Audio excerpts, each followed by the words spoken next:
Brought to you by Global St. Angelo's Venture Funding.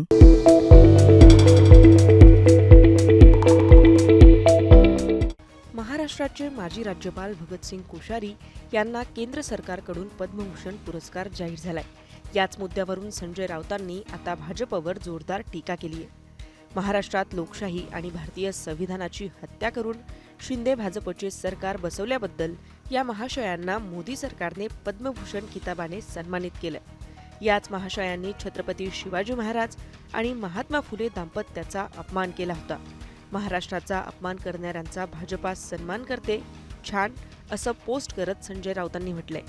Bhagat Singh Koshyari 2019 ते 2023 या काळात महाराष्ट्राचे राज्यपाल होते. विशेष म्हणजे महाराष्ट्राचे राज्यपाल म्हणून काम करत असतानाच गोव्याच्या राज्यपाल पदाचा देखील अतिरिक्त कार्यभारही त्यांनी सांभाळला होता. ते उत्तराखंडचे पहिले मुख्यमंत्री राहिले आहेत, तसेच केंद्रीय मंत्री देखील होते. भगतसिंग कोश्यारी यांनी महात्मा फुले आणि सावित्रीबाई फुले यांच्याबद्दल वादग्रस्त वक्तव्य केलं होतं.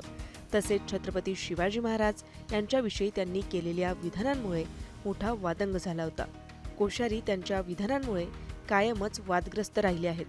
छत्रपती शिवाजी महाराज हे जुन्या काळातील आदर्श आहेत, असंही विधान कोश्यारी यांनी केलं होतं. तसेच मुंबई शहरातून गुजराती लोक निघून गेले, त्यांनी पैसे काढून घेतले तर मुंबईचं काय होईल, मुंबईत पैसा शिल्लक राहील का, असंही विधान करून त्यांनी मराठी अस्मितेला डिवचण्याचा प्रयत्न केला होता. आता कोश्यारींना पद्मभूषण पुरस्कार जाहीर झाल्यानंतर मुख्यमंत्री देवेंद्र फडणवीसांनी पोस्ट करत त्यांना शुभेच्छा दिल्या आहेत. महाराष्ट्राचे माजी राज्यपाल माननीय भगतसिंग कोश्यारीजी यांना पद्मभूषण पुरस्कार 2026 जाहीर झाल्याबद्दल मनपूर्वक अभिनंदन.